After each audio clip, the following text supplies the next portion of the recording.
Strawberry milk.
Hello everybody, how you guys doing?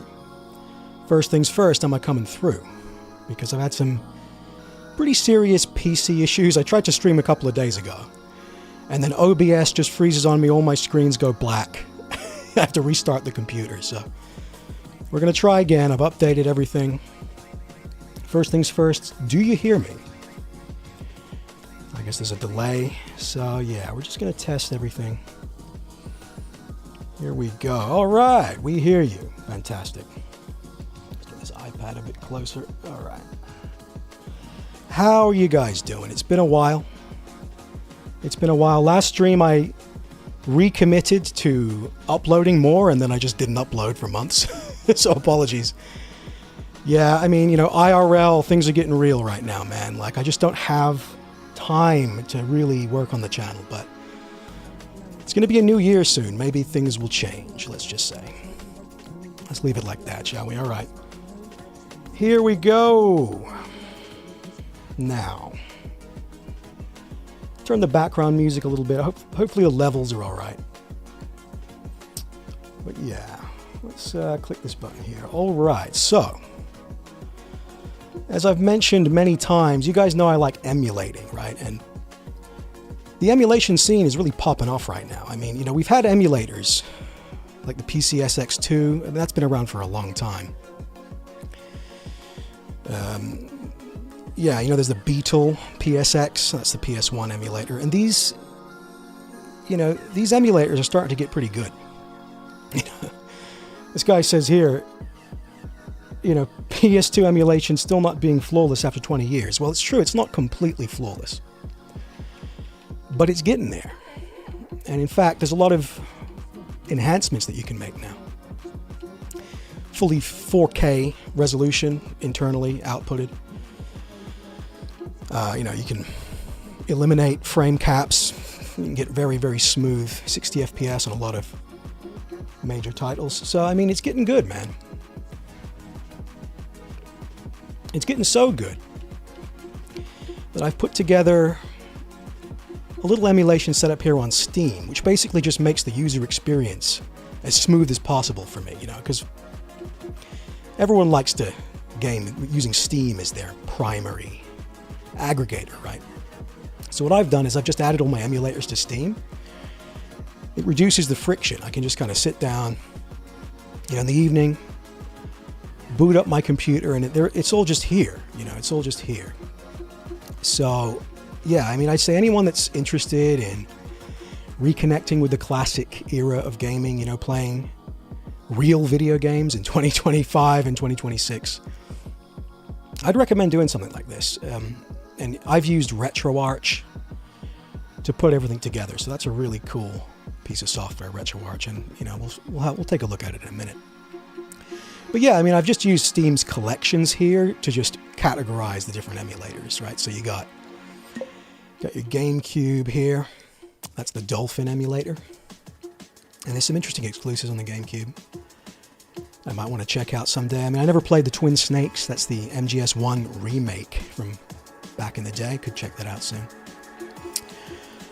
Of course, you know, look at this. We got the PS2 library here. Almost 900 games. A lot of them are like Japanese weird shit. But I dig it, you know. I'm creating kind of like a giant video games warehouse. I can just dip in, and anytime I want to just pick something completely random, they're just here now, right? So the legwork's done, the setup's finished. And now all that's left to do is just enjoy emulating, you know? I mean, come on, emulating is just so fucking awesome. You know, you deny the modern video game industry profit while simultaneously playing better video games than you've ever played before, right? Zoomers, you got to come home. It's time to come home. So today I think we're going to check out the Dreamcast. Now, I never owned a Dreamcast back in the day, but it's a very interesting console. Didn't really receive enough love back in the day. In fact, it was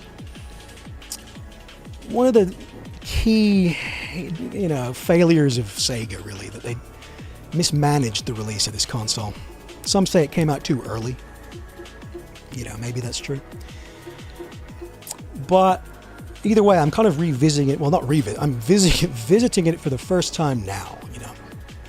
I owned a lot of Sega consoles back in the day, but I never owned a Dreamcast, so today, let's check out the Dreamcast version of Code Veronica X here. So we'll load this up. And let's see how you guys are doing. Take the emulation pill. I really would recommend it, you know. Economic terrorism via emulation. You know, that's what we're kind of doing here.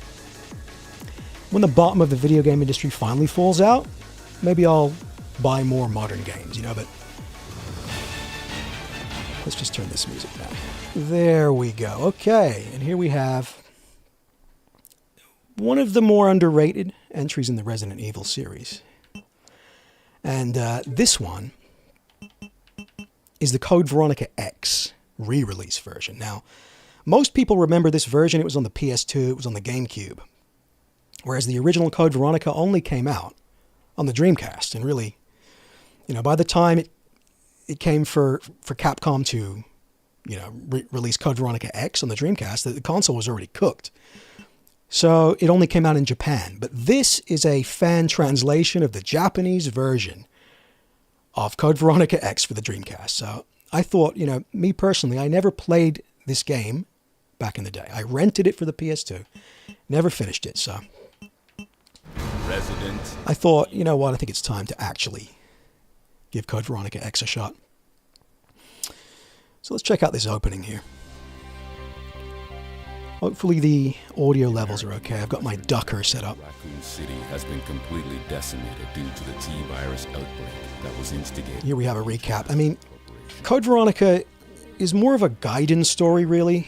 It's a little bit of a weird one.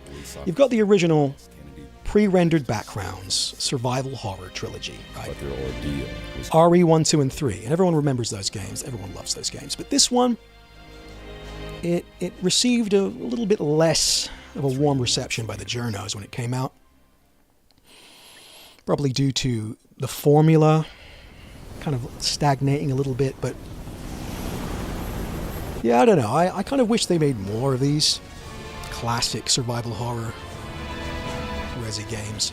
But anyway, let's check this pre-rendered cutscene. Your identification number is WKD 4496.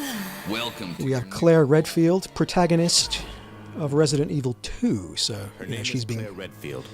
We caught she's her getting a trespassing sequel in our here Paris lab facility 10 to days RE2. ago. We're seeing what She she's been up apparently to. infiltrated the complex looking for her lost brother, Chris Redfield, one of the surviving members of our And you can see that, like, Stars team. with Code Veronica, Capcom are already invested in increasing the action content, right? You know, I mean, ever since Resident Evil 2, they've been increasing the amount of just crazy balls-to-the-wall set pieces.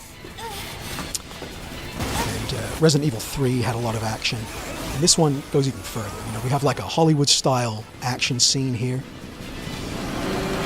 with a CG bullshot intro. obviously this is all pre-rendered, but it's nice to see. I mean, back in the day, you'd see this cutscene playing in a video game store, you'd see the monitor playing this clip, and you'd go like, holy fuck, the Dreamcast must be more powerful than we could have ever imagined. You know, back in those days, the CG trailers really did a lot of marketing. Here we have Claire. Now she's, she's pursuing the missing Chris Redfield, her brother, after the events of Resident Evil 2, right? We haven't seen Chris since RE1. Here we got Kung Fu, John Woo gunplay here. Pretty cool. And this really is the black sheep of the original RE games, because you just don't really hear about Code Veronica these days, do you? I mean, has it been re-released? Has it had an HD release? I would imagine so, but I'm playing the OG here. And yeah, I mean, again, Claire, fantastic female video game character, she's just rad, right? Love her design. And yeah, I mean, the setting of this game too, it's like we're taking a little bit of the RE1 vibe, a little bit of RE2, and then it's doing a little bit of its own thing as well. And there's a lot of gothic architecture in this game. I mean, plot-wise, we're fleshing out some of the backstory of Umbrella, the corporation, and the Spencer family. Obviously, the first game took place in the Spencer Mansion, which was this, like, American Gothic, almost European style architecture. Very creepy. But in this game, we're sticking with, like, the European architecture influence here. Like, this game takes place in some weird South American island owned by the Ashford family, who are another evil European dynasty who have close ties to Umbrella, of course. This is more like a rival family. Anyway, here we go. If I were equipped with a lighter, I could see outside. Well, you know what? I am. But first, let's get this out of the way. Just tutorial nonsense. And then we can get started. Right, so. The lighter. Now, who had the lighter in the original Resident Evil? Was it Chris? I think Chris had the lighter, didn't he? Anyway. Boom. It wasn't a zombie. It was just this Hispanic guy. Yep, he's just the classic demoralized character. He's already seen too much. He's kind of given up already. Perfect. And he's out of medicine as well. So there was a guy like this in Resident Evil 2. This place is finished. It's kind of a trope of the series. I don't know. You encounter a survivor who has reached the end of his tether, basically. Taken over. Troops have been wiped out. What are you saying? You're free to leave the See how you guys are doing. Just a casual one today. I'm not really sure how long I'll be able to stream, but hey, I thought I might as well give it a shot. What are you going to do? And I want to do more of these. Don't worry about me. Because now the emulation setup is coming together. I got a lot of gaming, really, I want to do. It took a while to get all this shit running. Full disclosure. But once it's set up, you're ready to go. Right. Now, what's this guy's name? I didn't even pay attention. But here we go. Code Veronica. Now, the first thing you'll notice about this game is you have fully 3D backgrounds here. Well, I say fully 3D. They are obviously directed, each shot is chosen. And so there's a lot of atmosphere happening in this game. But unlike pre-rendered backgrounds, you can have panning now. It's almost like there's a cameraman following Claire around. And it's kind of like a unique vibe. I mean, Dino Crisis, also from Capcom, had a similar camera setup. Anyway, let's grab this ink ribbon. I like this archaic save system too. I mean, you know, the fact that you have limited saves does increase the intensity of the gameplay. You know, without it, wouldn't be the same. But here we go. So Claire, yeah, doesn't actually have a gun starting out. Here we go. You know, the Dreamcast, obviously, a pretty powerful console for the time. A little bit ahead of its time, really. Right, here we go.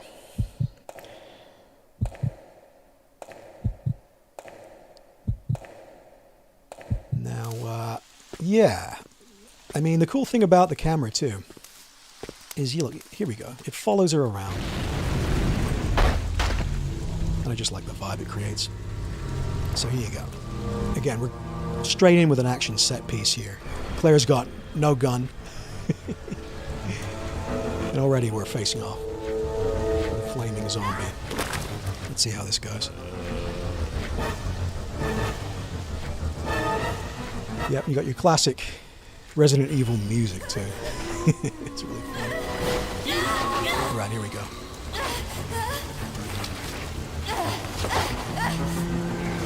Now, I'm using Mega Bezel. That's what you're seeing on the side of the screen here. This is a reflective bezel setup, which is really cool. It also comes with a CRT filter. I tried that out earlier, and it doesn't translate to the stream very well, so I've turned it off. But trust me, when you get the CRT filter added to this, it really looks great. It takes the edge off of the low-resolution assets in the original game. And, what you get is far more of an authentic experience. Anyway, holy shit. Claire's already getting marked here. Right.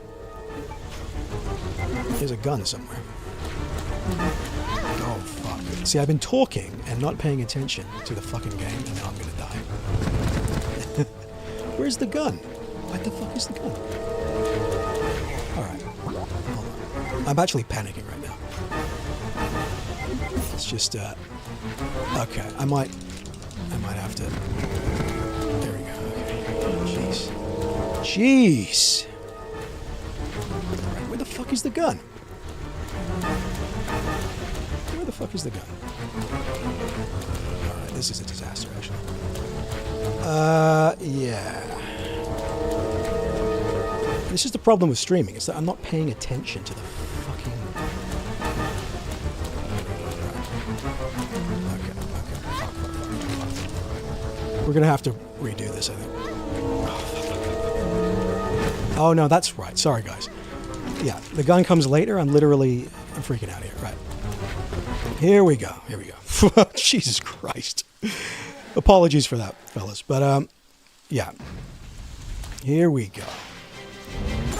Anyway. Let's see what you guys are saying. I don't know what Ptolemy looks like, but he sounds like a fellow man with a receding hairline. Well, I'm 38, you know. I don't have the best head of hair I used to have, but it looks pretty good. It's, I'm not balding. But I do, you know, it's not as thick as it used to be. Not a zombie. But anyway. Well, great. Here we go. And here's another incredibly irritating Resident Evil side character who you gotta love. Steve Burnside here. Sorry about that little misunderstanding. Sorry. But I thought you were another one of those monsters. Shut up. Make one wrong move. Yeah, they changed his hairstyle between the regular Code Veronica and this one. Apparently because his original design looked too much like Leonardo DiCaprio. On this island. So they changed it. Like, okay. You're not from Umbrella either. No, I'm Claire. There we go. Claire All right. Redfield. Claire Rothfield. Nice. I'll remember that. Claire Redfeld. I heard there's an airport. But yeah, right. Wow. I was really panicking in that first area. Like, I could have sworn the gun was in that first area. Hey, wait up. Oh, man. Anyway. I don't want you following me, lady. Yeah, and the funny thing about this game, too, is the plot is as ridiculous as you would assume a Resident Evil plot would be. But it's almost more ridiculous than you can imagine. I love the villain in this game, too. Here we go. All right. Now, how injured is Claire? Still fine. How does that make sense? Anyway, let's actually start playing some of this stuff. So, in classic Resident Evil fashion, this is a labyrinth you're trying to navigate. First things first, right? We got our gun. Let's get a lay of the land. Right, so I need more ammo. I need to figure out really which direction we're going. But let's just explore some of these rooms. Oh, fuck. Boom, boom, boom. There we go. Now, just to conserve ammo, sometimes it's good to just finish these guys off with a blade. Ah! There we go. He's dead. All right. Now, yeah, I like Claire's gun in this one, too.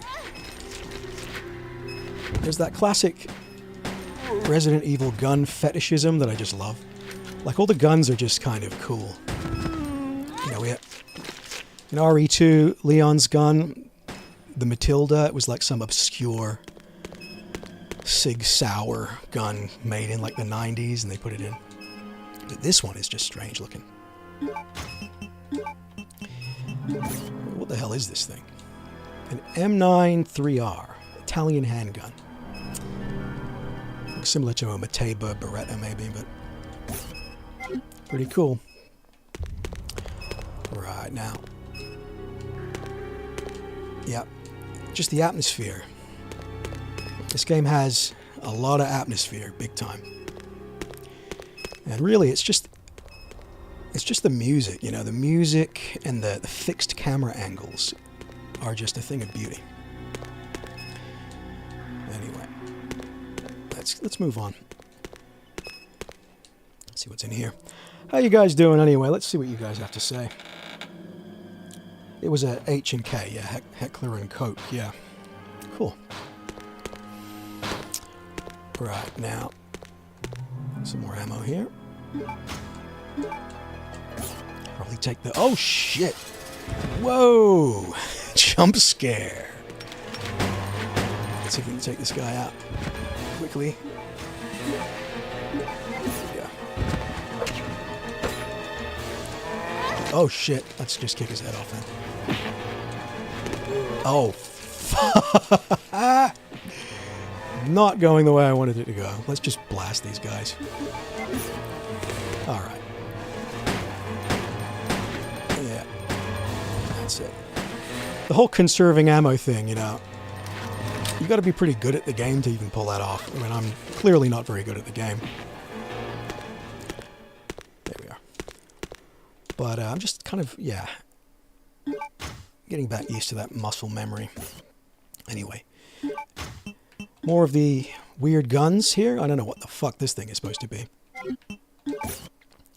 M100P. Now, yeah, Code Veronica really goes in with the weird guns. I mean, there's like a new class of firearm in this one, where it's percentage based. So this gun here, it's pretty powerful, but you need to ration the ammunition because you may not get a reload. So there's a little extra element there of ammo management. And I think it's pretty cool. I mean, you know, Code Veronica, it doesn't break a lot of ground. It just kind of takes ideas that were perfected in the original trilogy and it just elaborates on them. See, I mean, boom, boom. That is a fun gun to use. So we have more complex puzzles, more intricate gunplay. Uh-oh. And, of course, here we're going to be stalked by the Resident Evil dogs. The most annoying enemy in any Resident Evil game. But I'm sure they'll pounce later. It's just foreshadowing. Here we go. Anyway. So, here we go. We're getting a bit of this new gameplay here where you can aim at two different zombies at the same time. Whoa! Boom, boom. And again, I mean, look, in RE1, you didn't have kind of as many super powerful weapons, whereas in this game, there's just loads. There's the bow gun with exploding arrowheads. There's grenade launcher. Please cool. deposit any metallic items you have. And of course, here's the puzzling element. There was that episode of Spaced, the British sitcom where Simon Pegg, he's playing Resident Evil. His roommate comes in. He's like, "What are you playing?" And Simon Pegg's like, "Oh, it's a subtle blend of lateral thinking and extreme violence," right? And lateral thinking is, of course, these insanely obtuse puzzles,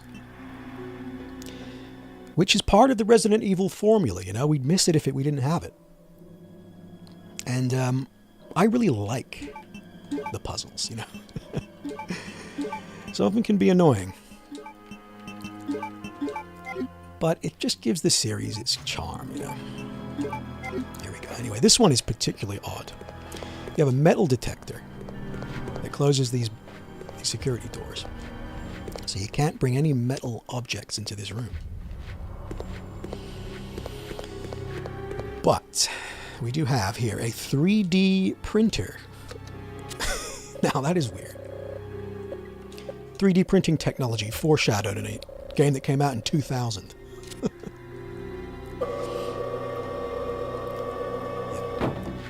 But the idea here is that you're going to print a non-metal version of an important item. And we'll get to that in a bit. More ammo here. I'll leave that for a while. Yeah. Claire is a babe in this game. Absolutely. Absolutely. Again, there's nothing disgusting or vulgar about Claire's design at all, and yet, we threw this away. The industry threw away character design like this. For whatever reason. What are you She's wearing a crop top. It's like, Jesus Christ. Chris Redfield. Is he a relative of yours or something? You mean Peak Claire, absolutely. Ah, your siblings. Anyway, we've got some more Steve Burnside here. What? Would it really be the same without him? No way. I've got to contact Leon and tell him to let my brother know he's being monitored. Yeah, she's going to contact Leon. To an outside connection from here. Well, that file shows the latitude and longitude of this place. Why don't you send your brother the coordinates and ask him to come help? Yeah, and again, we got some pretty ripe voice acting in this game, but that's okay. There's no way he could get here. It just gives it an extra layer of charm. Right? I'm sure of it. My favorite part is where No way. Claire calls the cross-dressing villain like a disgusting freak or something. He's just like, oh yeah, she calls him a cross-dressing freak. That's a quote. So maybe that's why this game isn't getting a remaster. What with the highly transphobic main villain. Anyway, spoiler alert. If you guys want to play this, then you definitely should check it out. Because, the consensus was, Resident Evil is stagnating. We've played too many of these games. No, we haven't. I wish they made more. So next up, after I finish this, I think the next couple of games I'm going to play would be Dino Crisis 1 and 2. Which I didn't finish back in the day. So yeah, I'm a fan of this classic Resident Evil with 3D backgrounds. It's like a vision of a future that never came to pass, Like Capcom at this stage Please deposit. wanted to modernize the series but keep the formula intact. Right? And it's a cool formula, it's been it's been imitated countless times. Oh shit. Often imitated but rarely done justice. Anyway, let's see first aid spray. Right. Turn this shit off here. But yeah, you have other series like Silent Hill, which is extremely similar in terms of formula, but I think just, you go back, you play this. I love the loop. It's like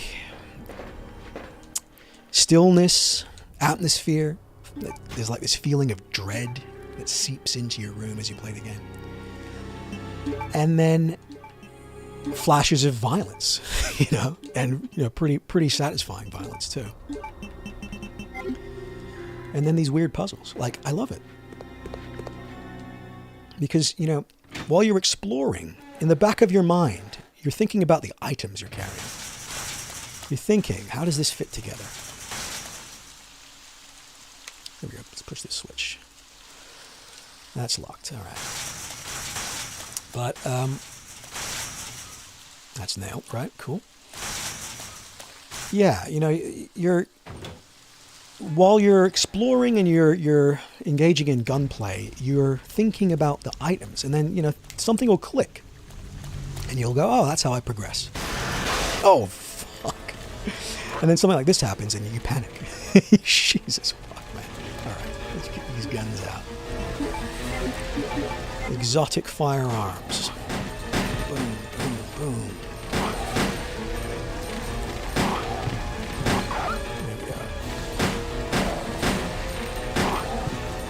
Wasted a lot of ammo there. Oh, he's not even dead. But yeah. And, the new Resident Evil games, they retain some of that puzzling, but it's all been streamlined to a degree that is I don't know, it doesn't immerse you the same way.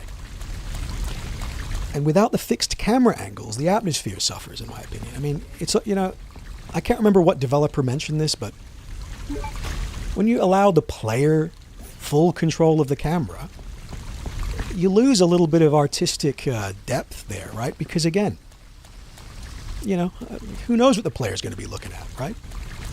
How does the developer set the tone of the room? Well, in Resident Evil, that's what happens. The door animation hides the loading, and you have a composed shot, which I think is really cool. We've lost that over the years. Anyway, let's see what you guys are saying. Parasite Eve. Now that's an interesting one. Again, another experiment from back in the day, right? Fusing RPG mechanics with survival horror. How many times has that been done? Not very many times, I reckon. And I personally have never beaten Parasite Eve. I need to emulate that. Maybe I'll emulate that next.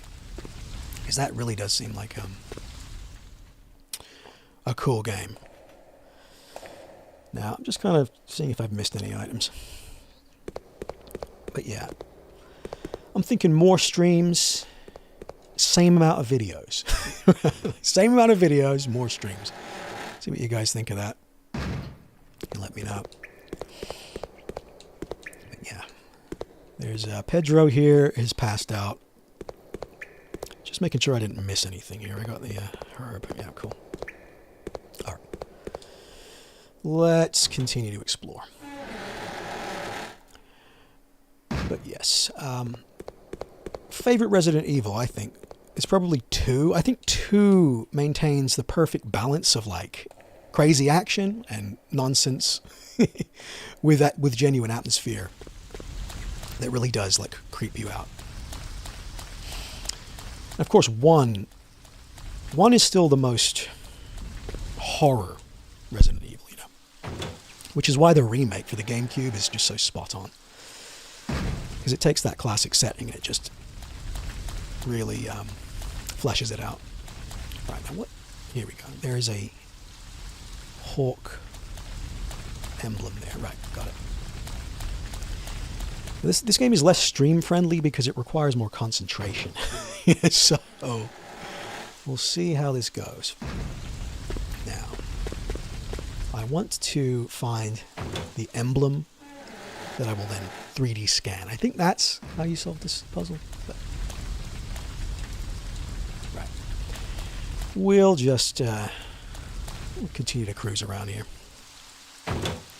More streams would be good. Oh, that's cool. Absolutely. Now, right. I feel like I've missed something very obvious. Let's go back here. But yes, thinking of putting together just like a regular, maybe bi-weekly retro stream. Just kind of go through and mess around with a title like this. And if you guys are into it, then you can go and play the rest of the game yourself, right? Because there's just so many cool titles that are forgotten or, you know, didn't receive the love that they should have back in the day. And I'm personally just going to be going back and playing all the games I wish I played back in the day, but didn't have the money or the time. So I'm going to turn that into a kind of regular stream. Anyway, clearly I'm supposed to be in this room, so let's just stay here. All right. Please deposit any metallic items you have in the security box. Yeah, we'll give it a shot. Now, has Claire Redfield appeared in a modern Resident Evil game? I mean, I'm so out of touch with the series. I did play Resident Evil 4, which is a great game, but it was the moment that the series completely abandoned this formula. You know, like this formula here was deemed archaic, right? You know, with the failure of Code Veronica to really shift crazy numbers on the Dreamcast, it seems like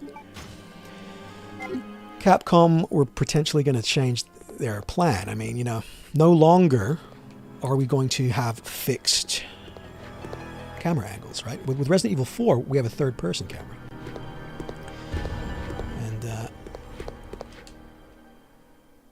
Yeah, I mean, it's a great game. 4 is great, but it's just different. We lost something when we changed gameplay style. All right. Here it is. The Hawk emblem. Right, so we know that we need to duplicate the Hawk emblem. What's this? Here we go. Lock release. Boom. Now, what does that do? What did that thing do? It unlocked a door we've already tried, so let's just go back. But yeah, because I was really hyped about the Resident Evil 2 recent remake. Yeah, the trailers looked really cool. I thought it would really grip me, but I don't know. Again, it's like that third-person camera. I just felt like, nah, this is something different. This is not Resident Evil 2. Please deposit any metallic items you have. I'm an old curmudgeon, you know. As I said before, I'm 38. So, you know, I don't like things that are different. Okay. Yeah, because the Hawk emblem is now stuck here, right? So we need to get the alloy. There is a special alloy that we must deal with. Right. Yeah. So we'll take back the M100. A couple more as well. Yeah, that's it. So we need to keep a lookout for the alloy here. Anyway, let's see what you guys are saying here. Bi-weekly as in twice a week or every 2 weeks. Did I use that wrong? Did I use the word wrong? I mean like once every 2 weeks. I guess I could pull that off. I mean, if I did it every week, it would probably be kind of, I don't know, too regular. You'd probably get sick of it. Here we go. So that switch opened up. Whoa, that opened up this hatch here. All right, Claire. Now is time for the extreme violence referenced in the title. Here we go. Boom, boom, boom. Yeah, I mean, that's part of the charm of these old school games too. The violence is just gritty, you know? Like, just the blood spray, the sound. It's just sick. And they've put a lot of effort too into like animating the various weapon damage. Like, you hit a zombie in the head with a shotgun. It's sublime. Like the sound effect that you hear, it's perfect.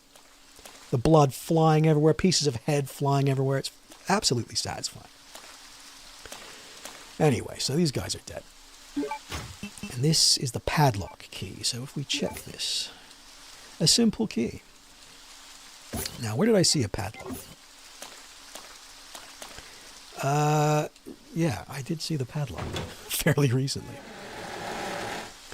Well, let's just keep on moving, shall we? There we go. Oh yeah, the padlock would probably unlock here, right? Oh. Okay. Well, I think it's just this door here. Let's unlock it. We need to find the alloy. So, where could the alloy be?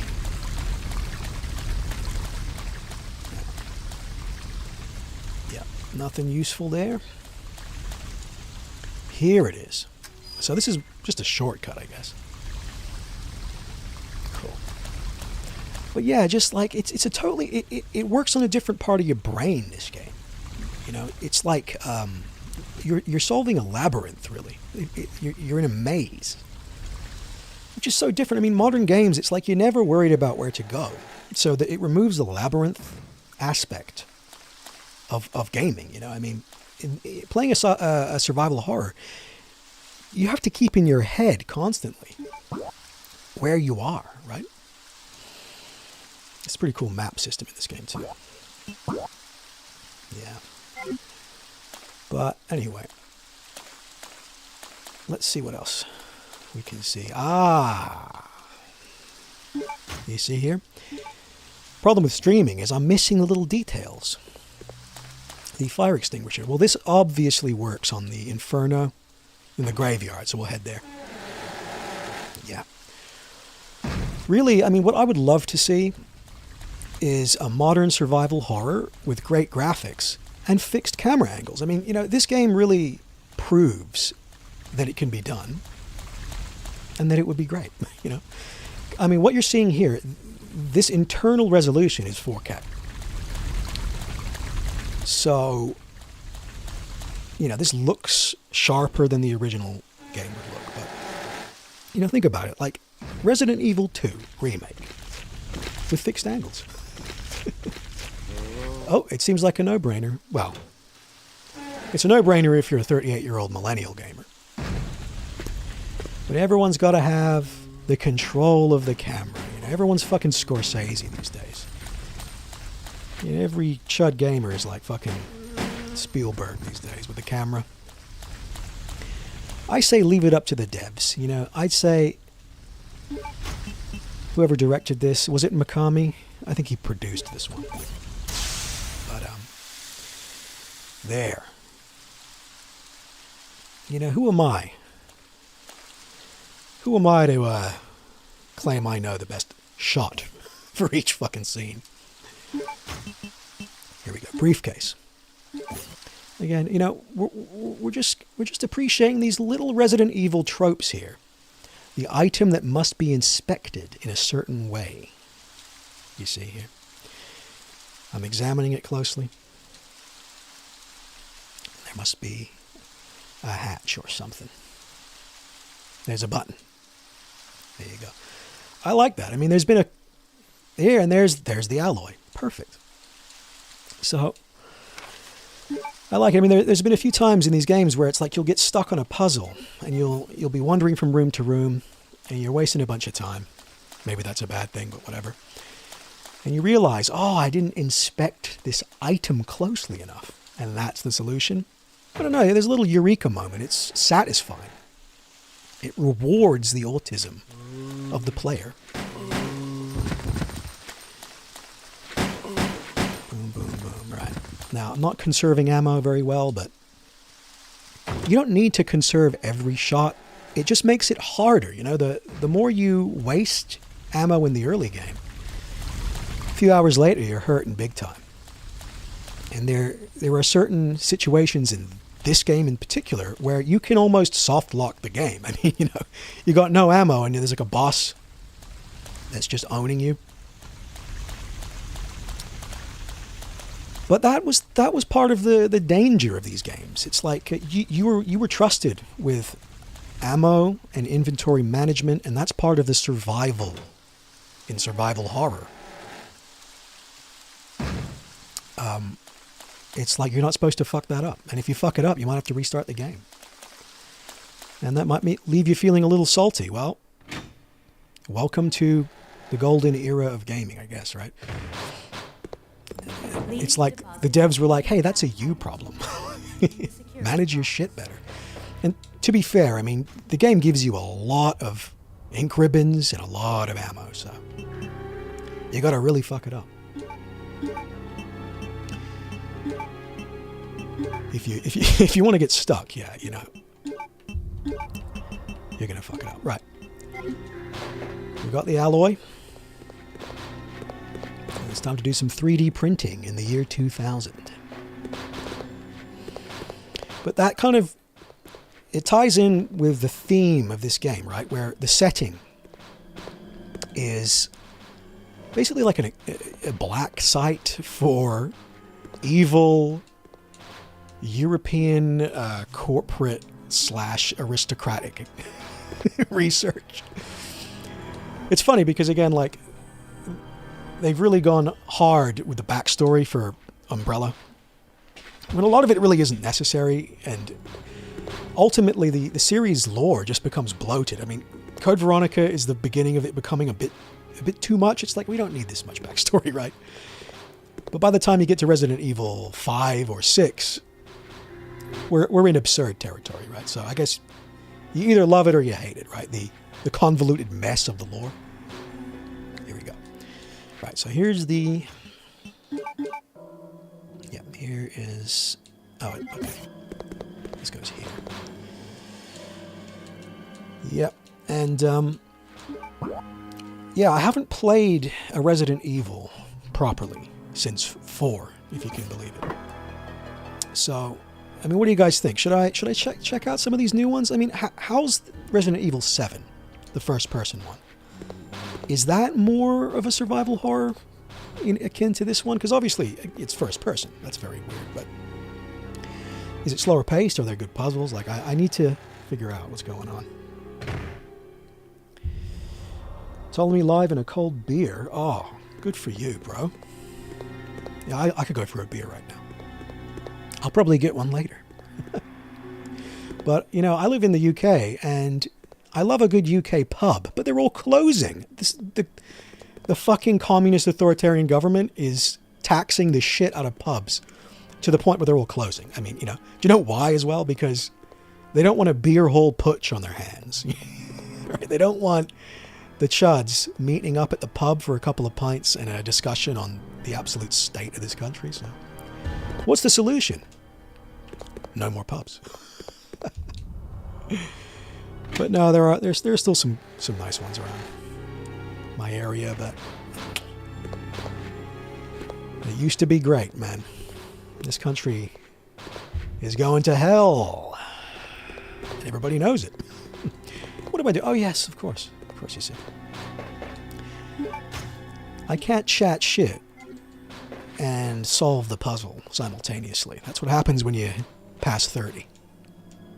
Once you hit 30, your brain just turns to mush. Right. Here we go. Hell yeah.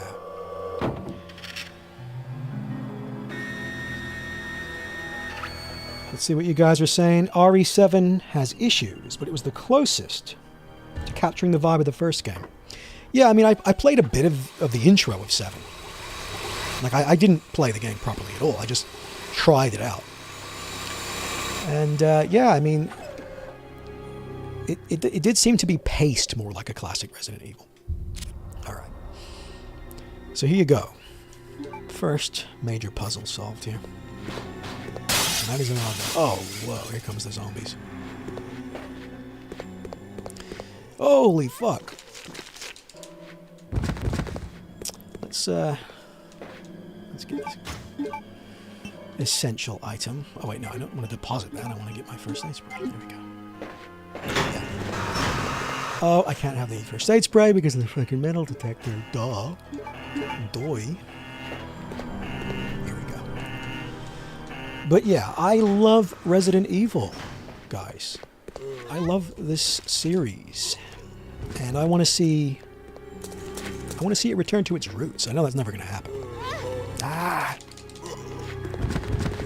But I want to see that happen. Add that to the list of things I want to see happen that will never happen. Along with Final Fantasy becoming not terrible. Although, you know, I mean, Squeenix have expressed self-awareness. I think I mentioned it in the last stream. They're somewhat aware that gamers don't hate turn-based, and they perhaps might want to see a classic Final Fantasy make a return, so I'll do a separate stream about that shit. But anyway, there you go. Did I take enough damage there, do you think? RE1 was goofy. I mean, all of these games are goofy. I love it too, because again, it's like these Japanese devs attempting to make something really cool, but it comes out just being absurd and, yes, goofy. But it's so goofy, it becomes cool. So, I mean, they did manage to achieve their goal, I guess, in a convoluted manner. Okay, blue plate there. But I do love the transphobic villain in this game. I mean, I was laughing out loud during that section. Here we go. All right. Now, more dogs, but I can just bypass them. I guess that was the purpose of that key. Save a little ammo. Let's blast these guys. Ah! Okay. Try not to die, Claire. Here we go. Anyway. And with that, we'll transition into the next part of the game. But yeah, I mean, the thing about classic Resident Evil as well is the formula was imitated so much during, you know, is it the 5th or the 6th generation? Which one was PS1? This style of game really works well on the PS1. You know, it was perfectly in sync with the capability of the platform. You know, with the pre-rendered backgrounds, but the 3D models. A perfect platform for survival horror. And, you know, with the graphics arms race, that's kind of what killed the genre, really. I mean, more emphasis on 3D. But this kind of hybrid here is very cool. And this, yeah, as I said before, this was pioneered by Dino Crisis. So you can see that Capcom were experimenting with this style in Dino Crisis, and then once they believed that they'd perfected it, they tried it out with Resident Evil. And, yeah, it's a shame that this game didn't sell more, because it's fucking cool. Right, how do I get up here? There we go. And yeah, I'd say it's even better than 3. I'd say I'd prefer this to 3, because it's longer and it's harder. So, yeah, it really it is a Gaiden, I guess. You know, if you've played the first trilogy and you really want more of that, you played the first 3 games in the trilogy and you want more,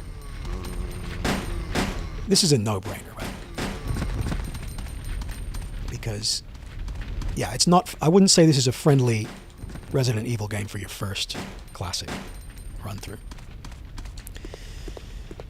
I mean, if you want to play peak Resident Evil, it's probably the GameCube remake. Still, the GameCube remake is truly something special. Which is why I'm so gutted that they never gave that treatment to the original trilogy. Wow. Absolutely brutal.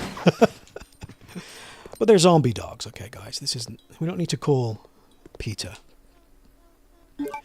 These are evil zombie dogs. And there's a lot of fucked up, zombified animal representation in this game. There's like a zombie moth. There's a zombie fucking frog or something. There's just a ton of weird fucking enemies in this game. But that's another great little detail about these old ones. You know, it's just the constant exploration of zombified creatures. Here we go. And now, suddenly the game is looking a lot more like Resident Evil here, once you've made it to the palace. It's a European-style palace built by the Ashford clan of evil Angloid corporate, oligarchs. But they're more of a rival family working for Umbrella. They're actually disgraced, you see, so that's the current head of the family. But yeah, can we get in here? Here we go. And if I'm not mistaken, this should be a save room. And you get the classic save room, calm music. I love that. You know, I really like that. A little detail in the classic formula. I mean, every room you enter, you're on edge. And the music will inform just how on edge you are. Sometimes there's no music. Sometimes the music is just this drone. Makes you feel uncomfortable. But the minute you enter a save room and you get the nice, chill music, you can take a deep breath. It's like, okay. You know, maybe now I'll do some inventory management. Maybe I'll save the game and leave it there. That's the kind of flow. That's the game flow. Which I just find so appealing. Right, the navy proof here. And that's really great. I mean, Silent Hill, you know, people are these days seem to be more infatuated with Silent Hill. I don't know what it is. It's an internet phenomenon, right? Like Silent Hill 2 is everyone's favorite game, but they've never played it. And I have to admit, since the remake came out, I find myself liking Silent Hill 2 less. I mean, I guess that makes me a hipster, but they made it a Troon game. I mean, I don't know when this happened. Maybe it happened a while ago. But Silent Hill 2 is like a Troon game now. So let's deny them Code Veronica. Code Veronica is literally a transphobic survival horror game, so good luck claiming this one, guys. Guys. Sorry, not sorry. Anyway, let's play a little bit longer. And really, I guess what I want to do with this series is just kind of, I'll play like the first hour or two of a classic game, and then you guys can get a sense of what it's like, right? And you can go play it and tell me whether you liked it. You know, and again, this isn't exactly the greatest game ever made, right? But if you're into this style, it's a little bit of a gem. Let's be real. And you should see it running on, like, I have it running on like a 4K TV, like not now, this is on my monitor, but when I was playing this game in my living room, it's 4K outputted through an OLED. Ah! Oh no. Zombified bats, am I right? But it looks incredible on a 4K OLED with the CRT filter engaged, where because right now we're looking at it, you can see that the artwork assets are very low resolution. But when you add the CRT filter, it introduces like a crispness that is really great. It reminds you of what the game would have looked like when it came out, which is that the CRT imparts its own kind of vibe onto the image, and it looks good. Die. This is just ridiculous. There we go. I'd say the knife is a recommended tool when you're fighting zombified bats. But anyway. And now we're in the mansion suddenly. Yeah. We're vibing heavy here. Alright. This guy loves RE2 Remake. You know, I mean, I'm not shitting on it. I haven't played enough of it. But I think the sticking point with me is that I've just seen how well they've done a 3D Resident Evil, as seen here, but they also did an incredible high-resolution pre-rendered Resident Evil, and that's the GameCube remake. And we don't get either of those anymore, so... what gives? Well, we all know what gives. I mean, it just doesn't sell as much. But yeah, you know, I'm open to playing Resident Evil 2. It's been a few years now. I guess I could give it a proper look, but it feels more like an action game, really, doesn't it? And, yeah, I mean, there's been so many I haven't played. Resident Evil 6, that was like a balls-to-the-wall Call of Duty action game. So, yeah, it's like Capcom took the action element as far as they could, I think, with that one. Let's check this workstation here. Here we go. Yeah, look at this. Look at this, like, workstation desktop here. Very, very cool. You can see, there's a little screenshot of Hunk down there. He's the Umbrella operative. He's always about. They sent him in to recover the samples after everyone's dead. A bit of lore there. But yeah, let's see if we can figure out where to use this key card here. Aha! NTC 0394. Well, I guess that would go into the computer, so let's check that out.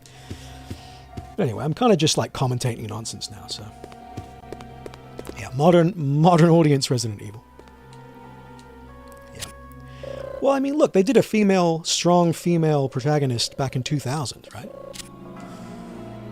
But again, Claire is a bit problematic. I mean, she called Alfred a cross-dressing freak, so that is unacceptable. All right, NTC 0394. NTC 0394. NTC 0394. Right, here we go. NTC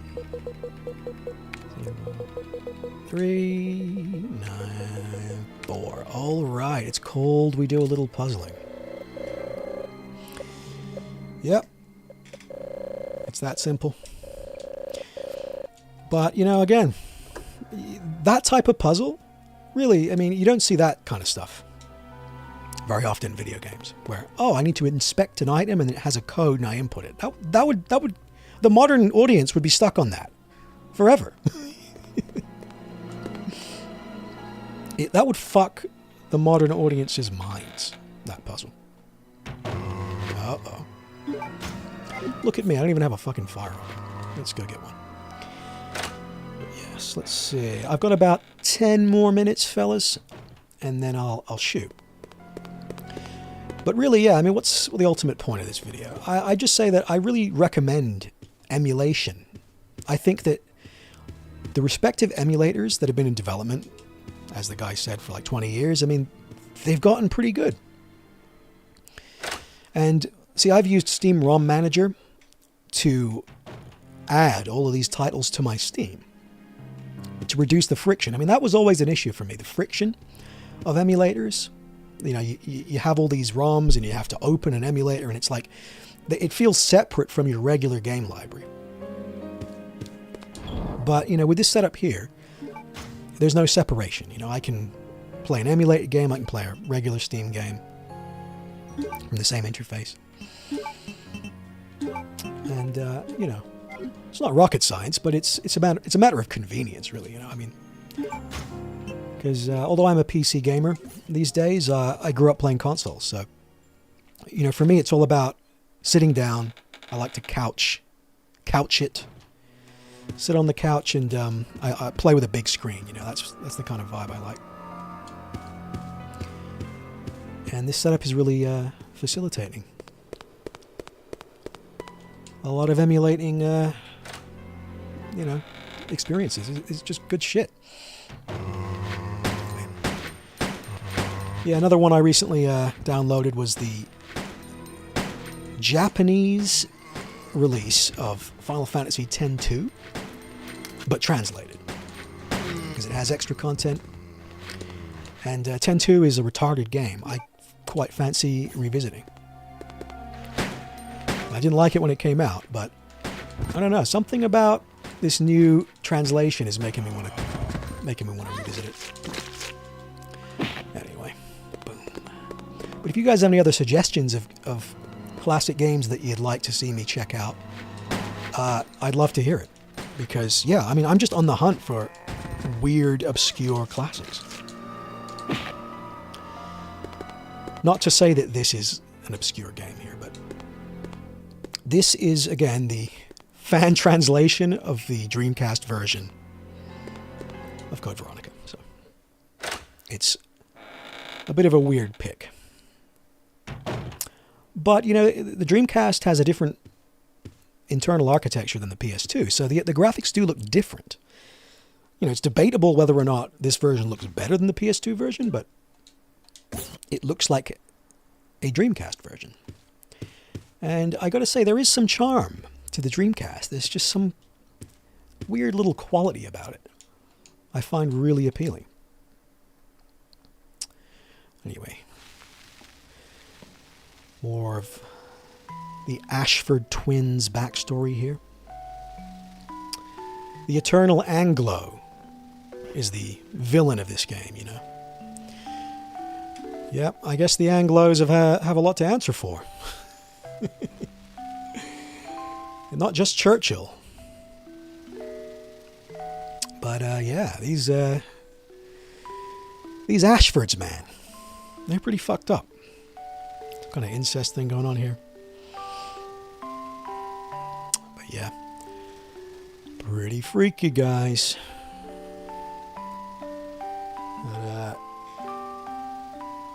Mega Man Legends, Super Soulful. Ah, that could be a good one. Yeah, I'm not a big Mega Man head, but it's one of those games that series I really like to get into. The purity of the gameplay, that seems appealing.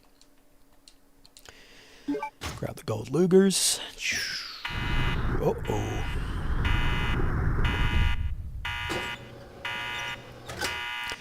But yeah, what else have I been thinking of playing? Uh-oh. Now, here we go. Another classic little trope here, where you'll take a gun and it will put you in an unsurvivable situation unless you give the gun back. So, reminds me of the crushing room from Resident Evil 1. There's a little spin on it. Aha! But just before you leave the room, you notice that there's another item there, so the exploration continues. But yeah, what else have I been checking out on emulation? Let's see. Mine's gone blank, but you know, there's tons of good stuff. Tons. And there's a lot too. There's a lot of Japanese-only titles that have been fan translated, and we're getting more and more of those these days. Because of course, you know, during this era, PS2 era, whatever the gen, what was that? 7th gen, 6th gen. There was a lot of really, really good games that remained Japan only, and now they're being discovered for the first time. So. Yeah, like Shadow Tower Abyss, which is a FromSoft first-person kind of Souls, Kingsfield-like. And that looks fucking incredible. Why did that not get released in the West? I have no clue, because, geez, might have to play that one next. Right, but let's just make our way over here. There we go. Have you played any Devil May Cry? One of my favorite series of all time. Devil May Cry 1 is one of my favorite games of all time. Steve? Uh-oh. Steve's got himself in a fucking pickle here. Gotta rescue Steve. But yeah, I love Devil May Cry. Well, 1 and 3. 2 is shit. You know, the people are right. When they say that Devil May Cry 2 is shit, they're right. Devil May Cry 1, you know, it's connected to Resident Evil, right? I mean, it's a Capcom joint, and of course, it was developed as a Resident Evil game. I think it was developed as Resident Evil 4 originally, before Hideki Kamiya kind of went off the rails in a big way. Oh, shit, he's gone. I have to... Yeah, I'm gonna... Apologies, let's fix this, let's figure this out. Ant Jewel Magnum. What the fuck is this puzzle, bros? I gotta save Steve. Well...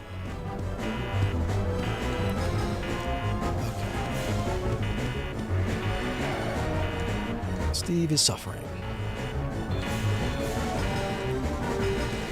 Yeah, I haven't been paying enough attention to even understand what the fuck's going on here.